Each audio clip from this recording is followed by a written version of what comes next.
This movie has everything. It's quintessential 1990s filmmaking at its best. In Hollywood, no one reads past the first 10 pages of a script if it doesn't hook them immediately. And let me tell you, this ridiculous film will hook you immediately. The first 10 minutes of Bad Moon is like a perfect Roger Corman film. It's got blood, violence, hilarious acting, hilarious dialogue, werewolf point of view shots, a sweaty over-the-top sex scene, and a kill or two that makes you remember just how much you love the so bad it's good horror movies.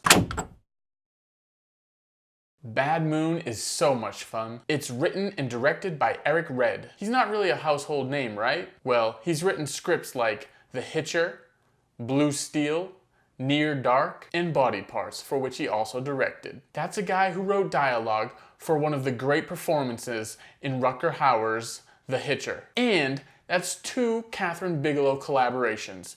The guy does stuff right. Even when he's doing the so bad it's good stuff, like this one. He's like my new favorite 1990s filmmaker. The dialogue in Bad Moon is so bad. Everything is so on the nose and it's just ridiculous. You want subtlety? Well, Mariel Hemingway is in this one, but it's not Ernest Hemingway doing the writing here, so it's no metaphors, no subtleties, nothing. Just Eric Red, boink, on the nose dialogue. I can't stress the ridiculous brilliance of this bad dialogue enough. It's turkey time. Huh?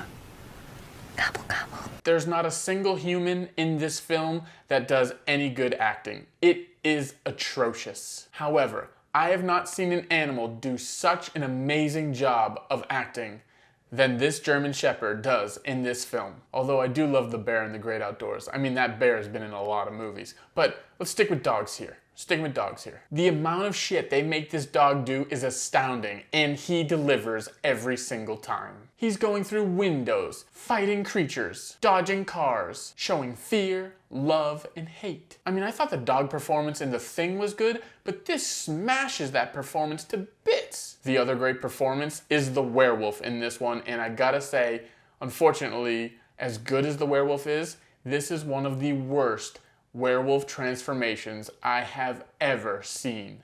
I mean, bad. But the actual werewolf looks great. It's phenomenal. It's played by Ken Kirzinger, who was Jason in Freddy vs. Jason, among other things. Transformations need to stick to practical effects, and when they don't do the practical style, ooh, it doesn't look good. There's an audio commentary with the director out there somewhere, and I haven't been able to listen to it, but apparently he says that they had to cut out some of that transformation werewolf scene because it was so god-awful. I'm glad he at least agrees that that part was so awful. But the actual werewolf is top-notch. I do wish the camera didn't linger on the werewolf as much as it did though, because it gives you a moment to really look and see where the animatronics come in and where the human actually is.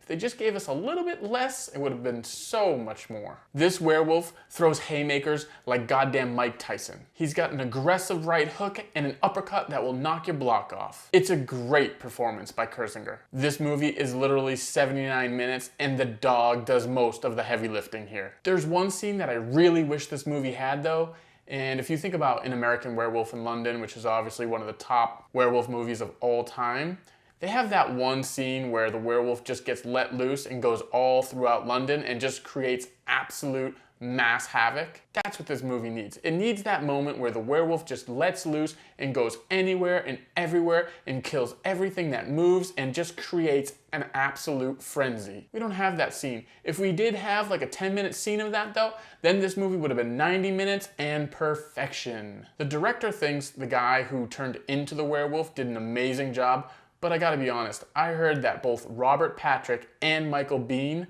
both wanted this part. How could you choose this guy over the T-1000 and over Michael freaking Biehn? Although I did claim Eric Red to be my favorite new 90s filmmaker, he's not allowed to be in the casting sessions because clearly he does not know how to cast. Shame on you. But this film is just such an enjoyable movie to watch. So as bad as Eric Red is at times, I'm still so on board. I can't wait to look at the other things that he's done. He impresses me with both his good and his bad. Such an enjoyable 1990s film if you like those so bad they're great. Seriously, grab a pizza, grab some friends, grab some beers, and enjoy this one. It will not disappoint you.